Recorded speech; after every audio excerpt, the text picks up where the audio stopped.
Salam, hörmətli izləyicilər.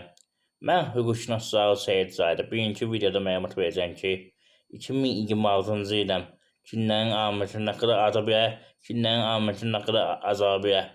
Əgər maraqlıdırsa, video sonuna qədər baxın, hər şey sizə aydın olsun. Hörmətli izləyicilər. Amma sizdən xahiş edirəm, videonu bəyənin, YouTube kanalına abunə olun ki, daha çox şəxsin xəbər olsun bu barədə. Yəni öz hüquqlarını bilsinlər. Məsələ burasıdır ki, hörmətli izləyicilər, bir məlumatın nəzərdə çatdırmaq istəyirəm.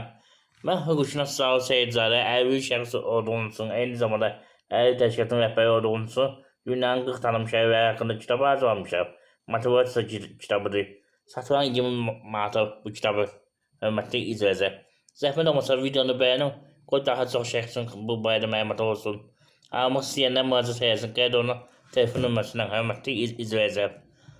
Eyni zamanda onu qeyd edin ki, qabaqda 3 dekabr beynəlxalq əlvi günü gəlir. Həmin gün münasibətinə istəyən əlvi dostlarımın əl işini alın, yəni onlara dəstək olun, satın. Kim mənim videoma baxıb fayda götürürsə, imkan daxilində iyanə etsin, kimin gücü nəyə çatırsa.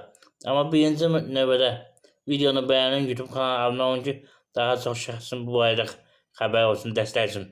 Hörmətli izləyicilər. Bəyənin keçən mövzuya.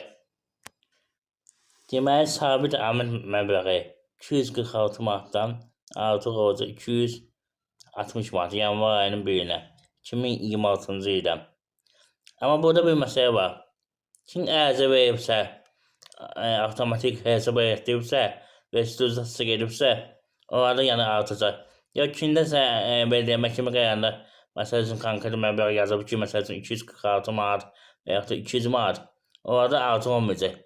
Ərizə verəsiz məhkəmə restitusiya getsin, hörmətli izləyicilər.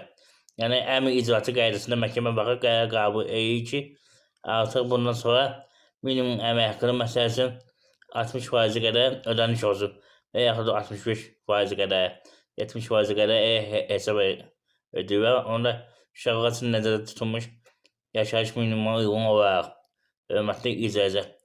Eyni zamanda onu qeyd edin ki, əgər kimdəsə sabit amil məbləğidir, gəlirə görə hesablanır.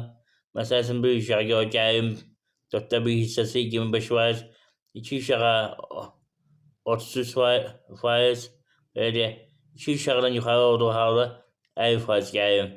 Yəni, bu əmək haqqı da ola bilər, biznesdən əldən etdiniz gəlir də ola bilər. Bu arada yəni artmayacaq, hörmətli izləyicilər. Eyni zamanda onu qeyd edin ki, azalma ola bilər, hansı halda? Bilirsiniz ki, yanvar ayının 1-dən vergiyə şamil olunur.